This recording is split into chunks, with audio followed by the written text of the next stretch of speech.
Salut les amis pêcheurs et bienvenue sur la chaîne. C'est votre ami et guide de pêche, ici pour vous livrer le bulletin le plus attendu de la semaine. Aujourd'hui, on analyse ensemble le pronostic de pêche pour la semaine du 17 au 23 novembre 2025, ici même, dans notre magnifique Québec.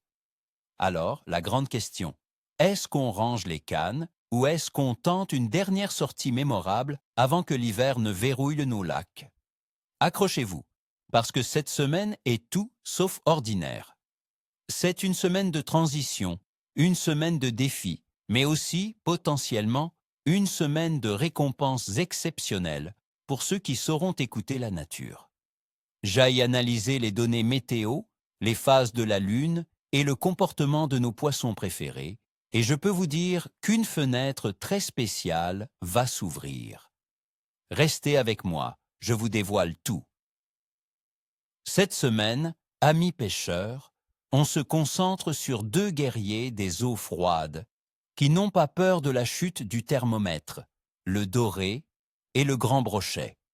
Ce sont eux, les rois de la fin de l'automne, et si on veut réussir, il faut penser comme eux. Commençons par notre poisson fantôme, le magnifique doré. Pour le doré, oubliez les bordures et les hauts fonds. L'eau se refroidit en surface et le poisson fourrage plonge vers les profondeurs pour trouver une température plus stable. Le doré, bien sûr, le suit de près. Cette semaine, cherchez-le spécifiquement sur des structures profondes. Pensez aux pointes rocheuses qui s'enfoncent à plus de 8, 10, voire 12 mètres. Les hommes sous-marins, ces fameuses bosses au milieu de nulle part, sont de véritables aimants à dorer en ce moment. Pourquoi? Parce qu'ils s'y positionnent pour intercepter les bancs de menées qui passent. La clé, c'est la lenteur. Le métabolisme du doré est ralenti par le froid. Il ne dépensera pas d'énergie pour chasser une proie rapide. La pêche à la verticale, ou jigging, est la technique reine. Descendez une tête de gigue, disons d'une demi-once à une once selon la profondeur, armée d'un leurre souple imitant un méné ou une sangsue. Des couleurs naturelles comme le blanc perle ou le brun sont excellentes, mais gardez toujours une couleur fluo comme le chartreuse sous la main pour les jours sombres. L'animation doit être minimale, de petites secousses sur le fond, avec de longues pauses. C'est souvent pendant la pause que l'attaque, très subtile, se produira. Passons maintenant au grand brochet, le crocodile de nos eaux douces. Lui aussi descend, mais il reste souvent lié aux dernières herbes vertes qui subsistent en profondeur.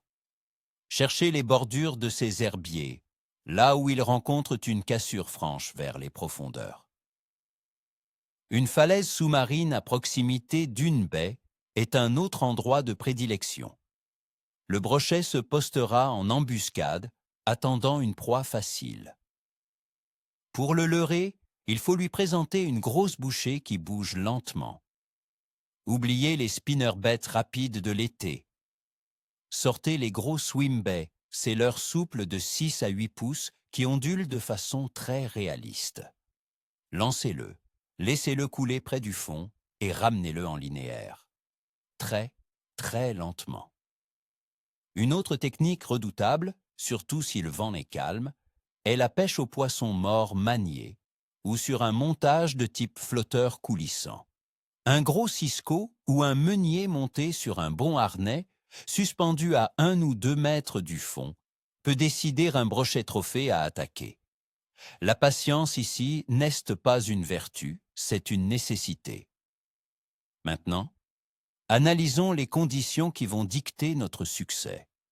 C'est ici, les amis, que la science de la pêche prend tout son sens.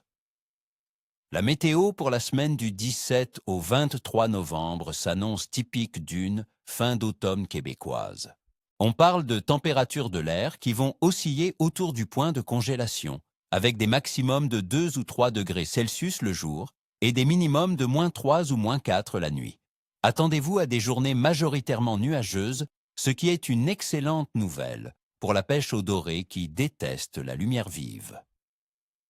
En fin de semaine, notamment samedi et dimanche, les prévisions indiquent une probabilité de précipitation qui pourrait être de la pluie froide, ou même les premiers flocons de neige sérieux. Le vent sera un facteur clé. Un vent léger du sud ou de l'ouest est acceptable, mais un vent fort du nord peut littéralement tuer la pêche en refroidissant brutalement la couche d'eau supérieure. Concernant la pression atmosphérique, on s'attend à des fluctuations en début et fin de semaine, mais une période de stabilité pourrait s'installer en milieu de semaine, ce qui est souvent synonyme d'une activation des prédateurs. La température de l'eau, c'est le facteur numéro 1. Elle sera très froide, probablement entre 2 et 5 degrés Celsius. À cette température, le poisson ne se nourrit plus par faim agressive, mais par opportunisme. Il cherche le maximum de calories pour le minimum d'efforts.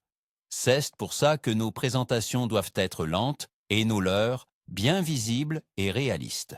Et puis, il y a la Lune, notre allié céleste. Et cette semaine, elle nous offre un cadeau. Nous commençons la semaine en fin de cycle de lune décroissante pour arriver à la nouvelle lune le jeudi 21 novembre. Les amis, la nouvelle lune et les 2 jours qui la précèdent et la suivent sont souvent des périodes d'alimentation intense. Les vieilles légendes de pêcheurs le disent, et mon expérience le confirme. Cette faible luminosité nocturne pousse les prédateurs à profiter des conditions de chasse idéales, au lever et au coucher du soleil. C'est la fenêtre d'opportunité de la semaine. Globalement, l'activité des poissons est en mode conservation d'énergie. Ils se regroupent dans des zones précises et ne bougent que très peu. La clé est de les trouver. Une fois que vous avez une touche, insistez sur le secteur, car tout le banc est probablement là. C'est une pêche difficile qui demande de la persévérance, mais les prises sont souvent de très belle taille. Alors, concrètement, quel est le verdict pour chaque jour? Voici mon pronostic détaillé. Lundi, le 17 novembre. Le clève sera capricieux. On est en fin de lune décroissante, avec des températures froides. Le poisson sera probablement peu actif. Il faudra travailler fort, pêcher très lentement et en profondeur pour espérer déjouer 1 ou 2 beaux poissons. La patience sera votre meilleur ami. Mardi, le 18 novembre. J'évalue le clève à moyen. La pression atmosphérique a des chances de se stabiliser et on se rapproche de la nouvelle lune. Les poissons pourraient commencer à montrer un peu plus d'intérêt. Concentrez-vous sur les heures de faible luminosité, tôt le matin et en fin d'après-midi. Mercredi, le 19 novembre. Le clève sera bon. Nous sommes à la veille de la nouvelle lune. C'est une des meilleures journées de la semaine.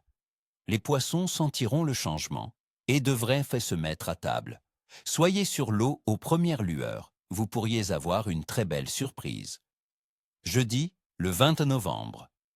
C'est le jour de la nouvelle lune. Le clève sera excellent.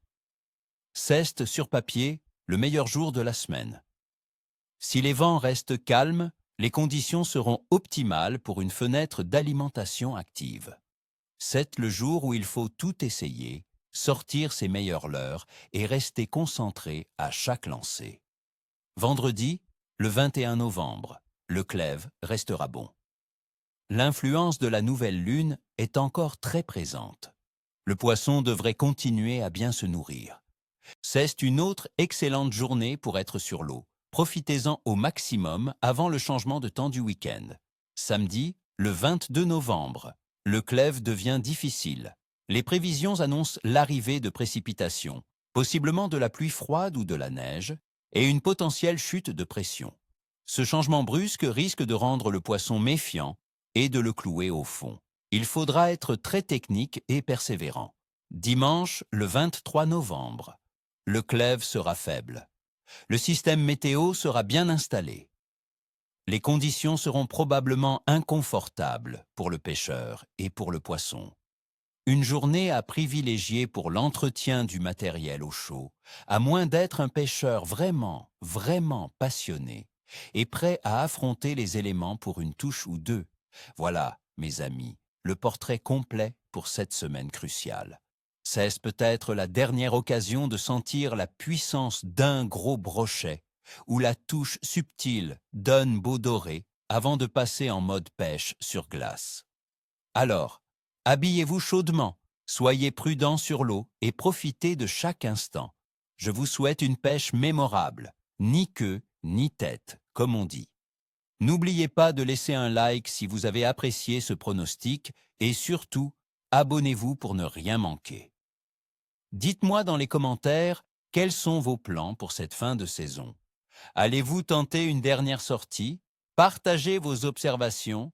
La communauté est là pour ça. À la prochaine!